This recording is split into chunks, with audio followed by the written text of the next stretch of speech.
দেখেন প্রথম থেকে বলছি, যে কোনো বীজ আমরা যখন বাজার থেকে কিনে নিয়ে আসবো, সেটা সার্টিফাইড হোক বা হাইব্রিড হোক না কেন, যে কোনো বীজটা হোক না কেন, সে বীজ আমাদের প্রথমে বীজ শোধন করে নিতে হবে, শোধন করে নিতে হবে।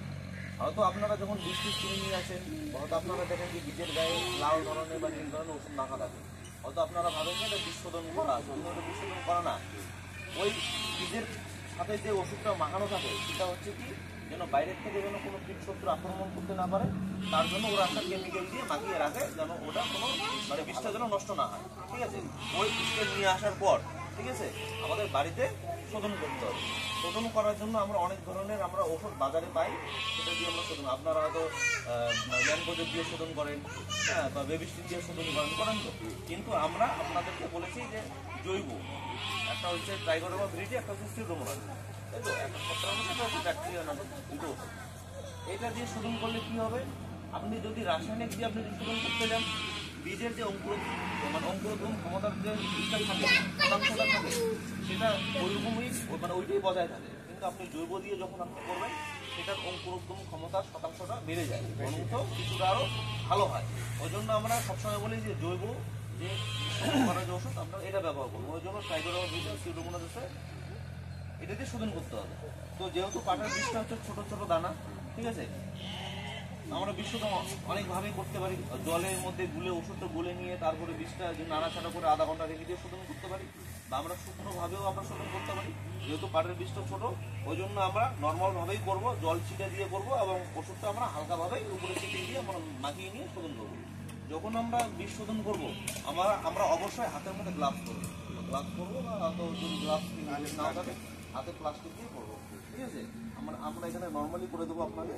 তো যেহেতু পাটের বীজটা ছোটো, এবং এটা আমরা শুকনোভাবেই করবো। শুকনোভাবে করতে গেলে কী হবে, যখন আমরা বীজটা ওষুধটা যখন দেবো, তখন কিন্তু বীজের গায়ে কিন্তু লাগবে না ওষুধটা, তখন ওষুধ এক সাইডে চলে যাবে, বীজের উপরে থেকে যাবে। ওই জন্য হালকা আমরা জল ছিটে দেবো। জল ছিটে দেওয়ার পর তারপরে আমরা এই দুটো ওষুধ দেবো।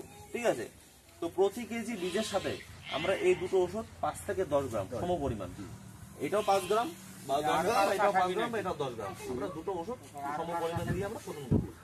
ওই জন্য আমরা পাটের বীজ আমরা জলের মধ্যে করবো না, আমরা শুকনোভাবে ছিটিয়ে দেবো হালকা। ঠিক আছে,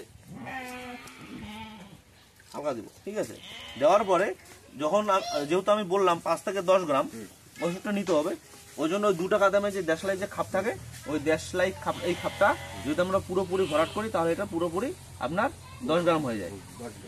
ঠিক আছে, যেহেতু এটা 2 টাকার, যদি 1 টাকার যদি হতো খাপটা, এইটা দেশলাইটা, ওটা 5 গ্রাম। হ্যাঁ হ্যাঁ, ঠিক আছে, ওই জন্য এটা আমরা ভরাট করে নেব।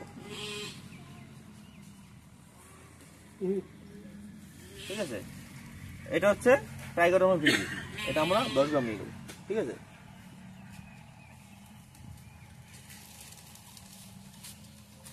তার সাথে সিউডোমোনাসও সেম পরিমাণ আমরা নিব, 10 গ্রাম। ঠিক আছে,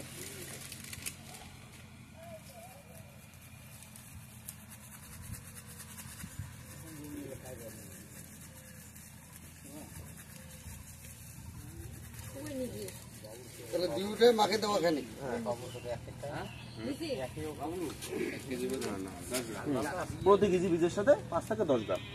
ঠিক আছে, এটা দিলাম। ঠিক আছে, দেওয়ার পরে এটাকে ভালো মাখিয়ে নিতে হবে। মাখার সময় হাতে অবশ্যই গ্লাভস বা পলিথিন নিয়ে মেখে নেবেন। আমি হাত দিয়ে করে দিচ্ছি।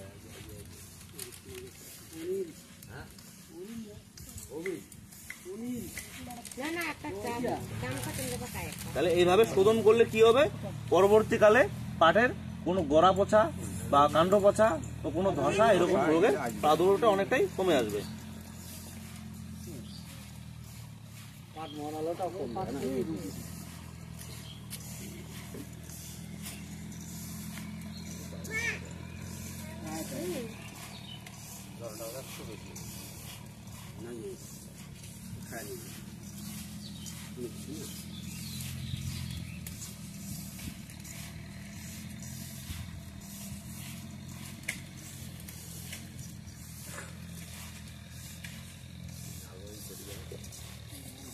তাহলে এমন ভাবে মেখে নিলাম, বীজের গায়ে ওষুধটা লেগে গেছে, তাই তো?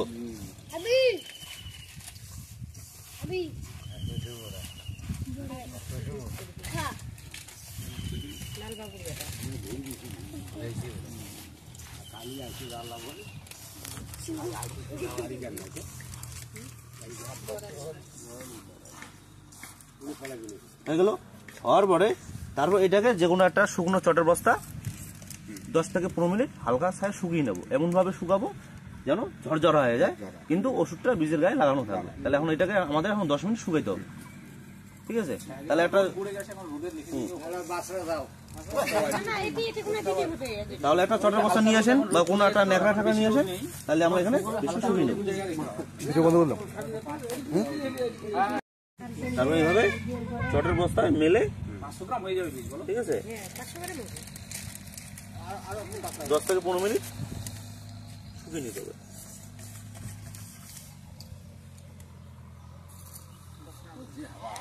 তাহলে শোধন করলে কি হবে, এই যে বীজের গায়ে যে ধরনের ছত্রাক গঠিত এবং ব্যাকটেরিয়া জনিত যে ধরনের রোগ ব্যাধিগুলো ছিল ওটা এখানে বিনষ্ট হয়ে যাবে।